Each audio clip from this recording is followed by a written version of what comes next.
Hello friends, आप सभी का बहुत बहुत स्वागत है उत्कर्ष प्लेटफॉर्म की द 10 मंथ शो में, जहां पर आज हम बात करने वाले हैं। यहां पर देखिए, राजस्थान मंत्रिमंडल ने हाल ही में कुछ ऐसे डिसीजन लिए जो आपके एग्जाम के दृष्टिकोण से भी काफ़ी इंपॉर्टेंट है और आपकी आगामी परीक्षाओं में भी पूछे जाने की संभावना है। तो आइए चर्चा करते हैं। साथ ही मैं आपको बता दूं दोस्तों कि ये एकमात्र आपकी रिवीजन क्लास है और जैसे ही अगर आप इस रिवीजन क्लास को लेते हैं, उसके बाद अगर आप चाहें तो उत्कर्ष ऐप में क्विज प्रैक्टिस भी कर सकते हैं। वो भी आपकी क्या है, एकदम फ्री है। कोई यहाँ पर आपसे चार्ज नहीं लिया जा रहा है, ये भी आप लोग यहाँ पर ध्यान रखिएगा, ठीक है। इस देखिए, सबसे पहले यहाँ पर हम बात करेंगे। मैंने आपको कहा कि बात है 13 अगस्त 2026 की, और 13 अगस्त 2026 को मुख्यमंत्री की अध्यक्षता में यहाँ पर कुछ डिसीजन लिए गए। मंत्रिमंडल की बैठक जो हुई थी, कुछ महत्वपूर्ण फैसलों पर यहाँ पर चर्चा की गई। और फिर यहाँ पर बात करेंगे जैसे कुछ महत्वपूर्ण विधेयक और नीतिगत निर्णयों की बात हम करने वाले हैं। यहाँ पर एक बिल, और उस बिल का नाम क्या है जी, the Rajasthan trees protection bill 2026। बोलो कौन सा है? The Rajasthan trees protection bill 2026 की बात हम करेंगे। अब देखिए, इसका उद्देश्य क्या है। तो हम चाह रहे हैं कि हमारे पर्यावरण को भी संरक्षण और साथ ही साथ बायोडाइवर्सिटी यानी कि जो जैव विविधता है उसको संरक्षण प्रदान किया जाए। और आप जानते हैं कि अवैध रूप से वनों की कटाई हो रही है राजस्थान में, तो इस बात पर भी विशेष बल दिया गया और कहा कि अवैध रूप से अब कटाई नहीं होगी, और अगर ऐसा कोई करता है तो यहाँ पर कानूनन कार्रवाई की जाएगी। तो यहाँ पर इसका उद्देश्य भी बेसिकली यही था कि जैव विविधता का संरक्षण करना और साथ ही साथ पर्यावरण और पेड़ों की अवैध रूप से कटाई करने पर जो है क्या है, रोक लगाने के लिए बिल लाया गया। The Rajasthan trees protection bill 2026 की बात हम यहाँ पर कर रहे हैं। अच्छा, इसमें अब कौन कौन सी प्रजातियां, देखिए खेजड़ी जो कि हमारा राज्य वृक्ष है, और साथ ही साथ हम जानते हैं कि रोहिड़ा की बात हम करेंगे जो कि हमारा राज्य पुष्प हो जाएगा। जैसे आपका पीपल हो गया, बड़, लसोड़ा, तेंदू, महुआ, कैर और चिरौंजी सहित कुल यहाँ पर हमारी जो महत्वपूर्ण 29 प्रजातियां हैं पेड़ों की, इन पर अवैध रूप से क्या किया गया है, कटाई जो है उस पर रोक लगाई गई है। अब देखिए, अब प्रॉब्लम क्या है, अगर मान लीजिए आपने क्या किया है, कोई भी ऐसी भूमि है जो कैसी है, गैर वन भूमि है, वहां पर अगर आप पेड़ों की अवैध रूप से क्या करते हैं, कटाई करते हैं, तो ध्यान रखिएगा ये जो मामला है वो आपका कैसा होगा, गैर जमानती होगा और संज्ञेय अपराध होगा। अच्छा, आप सोच रहे होंगे कि अब इनमें डिफरेंस क्या होता है, तो मैं आपको बता दूं कि एक मामला होता है आपका संज्ञेय मामला, ठीक है, और एक आपका होता है कौन सा, असंज्ञेय मामला, यानी कि एक कॉग्निजेबल होता है और एक आपके होता है कौन सा, नॉन कॉग्निजेबल ऑफेंस होते हैं। ऑफेंस भी आपने सुने होंगे। तो संज्ञेय मामला जो है जिसमें क्या आते हैं, जो गंभीर अपराध होते हैं, यानी कि जो गंभीर प्रकृति के होते हैं वो मामले आपके संज्ञेय अपराध होते हैं, और जो कम गंभीर प्रकृति के है ना, जिनकी प्रकृति थोड़ी कम गंभीर है, वो आपके असंज्ञेय होते हैं। अच्छा, और क्या डिफरेंस है?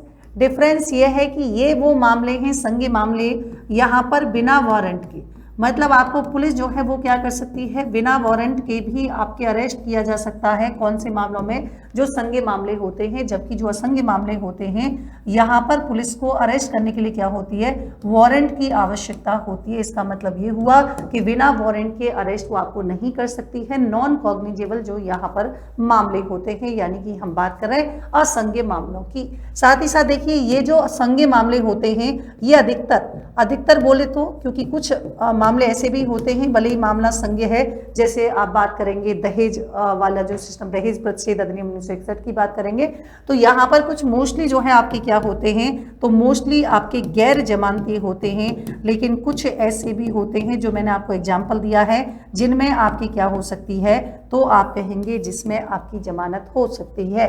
लेकिन असंज्ञेय मामले जो होते हैं ये आपके कैसे होते हैं, ये आपके जमानती होते हैं। अब वो ऐसी भी कंडीशन हो सकती है कि कभी अपना जो असंज्ञेय मामला है कभी संज्ञेय मामले में कन्वर्ट, तो फिर डेफिनेटली सी बात है गैर जमानती हो जाएगा। साथ ही ये जो है आपके कैसे होते हैं, असमनीय होते हैं, अर्थात आसानी से समझौता नहीं किया जा सकता।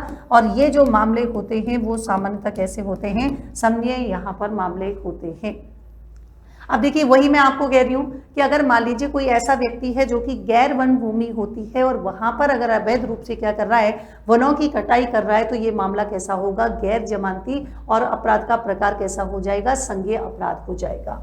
अगर कोई व्यक्ति दोषी पाया जाता है तो बताइए कारावास कितना हो जाएगा जी, तो 1 वर्ष का यहाँ पर आपके कारावास हो जाएगा।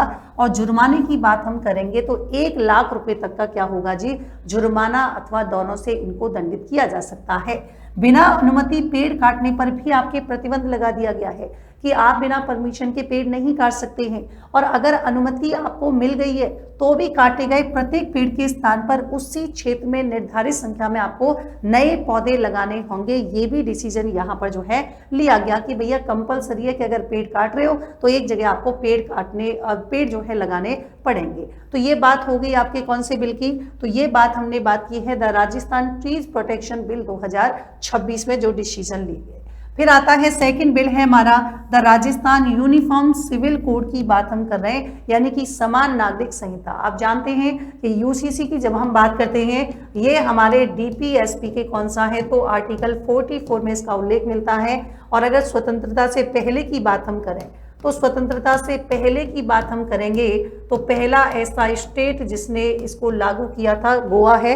और स्वतंत्रता के बाद की बात करेंगे तो पहला स्टेट कौन सा हो जाएगा, आपके उत्तराखंड हो जाएगा। कौन सा है, उत्तराखंड। तो राजस्थान में भी आपके बिल आया था यूसीसी, अभी लागू नहीं हुआ है, लेकिन यूसीसी के लिए कमेटी भी बनाई गई थी। और आप जानते हैं कि उस कमेटी की बात हम करेंगे तो आपको कमेंट सेक्शन में बताना है कि उस कमेटी का अध्यक्ष जो है, मैं ही बता देती हूँ, रंजना प्रकाश देसाई की अध्यक्षता में जो है यहाँ पर एक कमेटी बनाई गई है। और यहाँ पर जो डिसीजन लिए गए और कौन कौन से पॉइंट है वो भी मैं आपको कवर कर देती हूँ।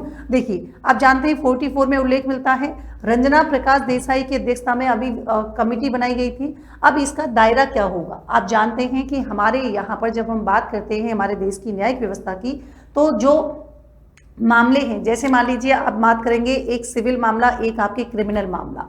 तो जो सिविल मामले होते हैं, जैसे सिविल मामले में आपका आता है जैसे संपत्ति हो गया, आपका विवाह हो गया, तलाक हो गया, उत्तराधिकार, गोद वाली कोई चीज़ होती है, तो ये आपके सिविल मामले होते हैं। और हमारे यहाँ पर सिविल मामलों में जो है क्या है, धर्म के आधार पर मतलब कम्युनिटी के आधार पर, इनके आधार पर यहाँ पर असमानता देखने के लिए मिलती है। जबकि जो क्रिमिनल मामले होते हैं, क्रिमिनल मामलों में जैसे आपके क्या हो गया, मर्डर हो गया, अब किसी व्यक्ति ने कोई अपराध किया है तो आप जानते हैं भले ही कोई सी कम्युनिटी का हो, उच्च जाति का हो, गरीब हो, अमीर हो, सभी के लिए क्या है, सजा जो होगी समान होगी। तो हम चाहते हैं कि जब क्रिमिनल मामलों में समानता है तो यहाँ पर जो सिविल मामले हैं उनमें भी समानता लाई जाए। तो इसी को लेकर हमारे यहाँ पर कमेटी बनाई गई है ताकि यूसीसी जो है उसको लागू किया जा सके। तो इसका दायरा वही कि भाई मेंटेनेंस की बात यहाँ पर की गई, लिव इन रिलेशनशिप, अगर कोई व्यक्ति जो है क्या है लिव इन रिलेशनशिप में रहता है तो उसका पंजीकरण आवश्यक होगा।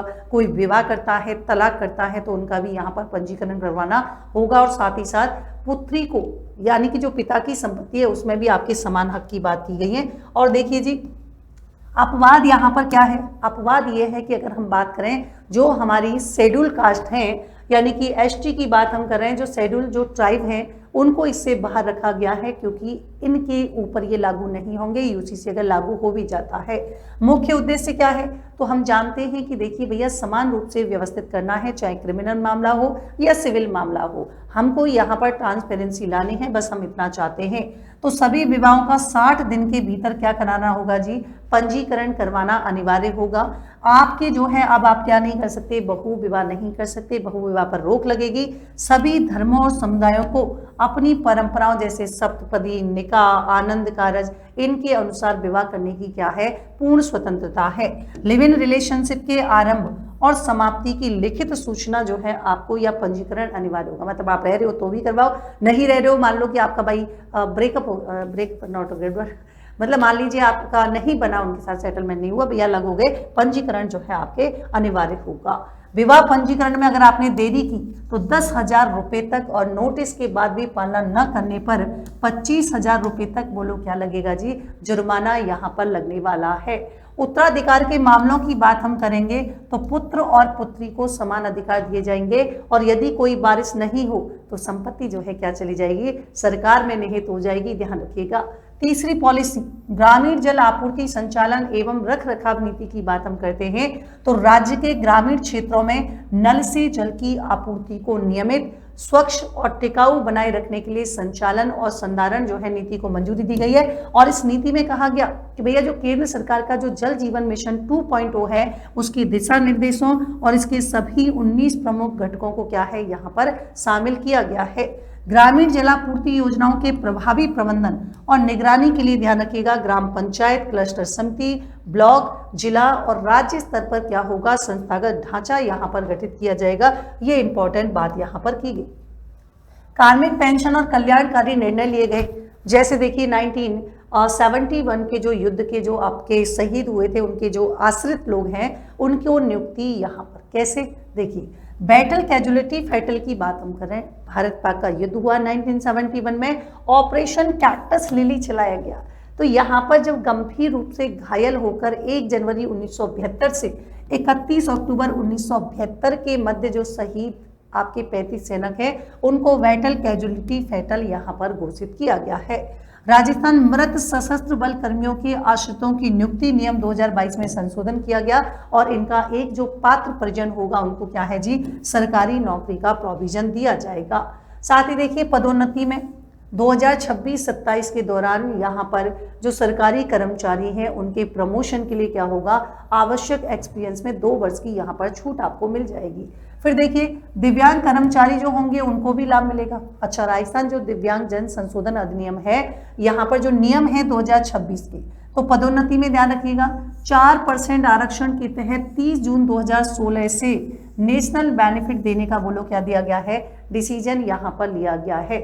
अनुकंपा नियुक्ति में क्या होगा, अब पुत्र वधू भी शामिल होगी, मतलब जो मृत सरकारी कर्मचारी हैं उसकी जो पुत्र वधू होगी उसको भी क्या किया जाएगा, अनुकंपा नियुक्ति के पात्र आश्रितों की सूची में शामिल किया गया। साथ ही देखिए महिला कार्मिक लाभ की बात हम करेंगे, तो महिला कर्मचारी जो होगी वो 1 कैलेंडर वर्ष में क्या है जी, तो 3 के बजाय 6 स्पेल में बालिकाल देखभाल अवकाश यानी कि CCL यहाँ पर ले सकती है।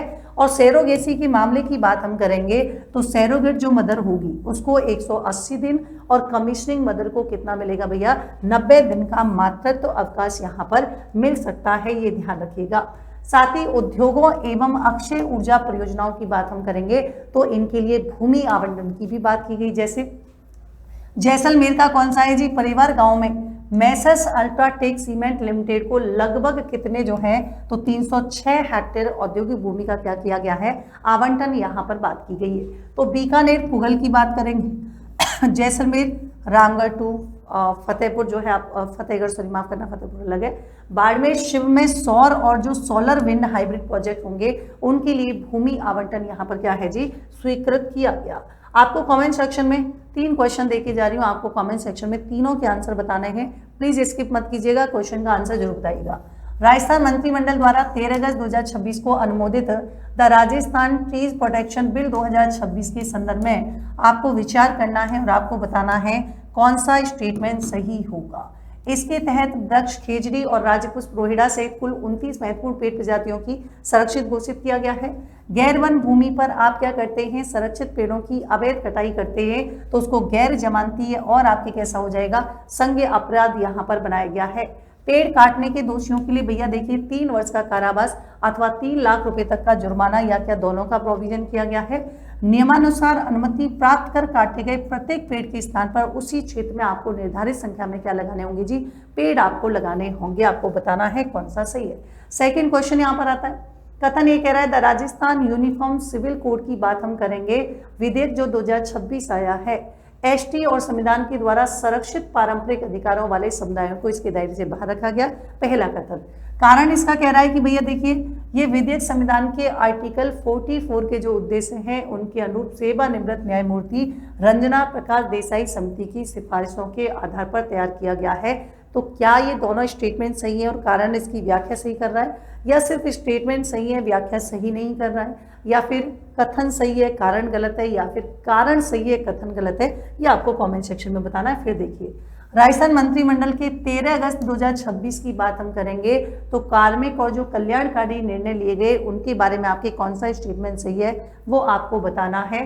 1971 के भारत पाक युद्ध में गंभीर घायल होकर 1972 में दिवंगत हुए 35 सैनिकों को बैटल कैजुअलिटी फैटल घोषित करके उनके परिजनों को सरकारी नौकरी का प्रोविजन किया गया।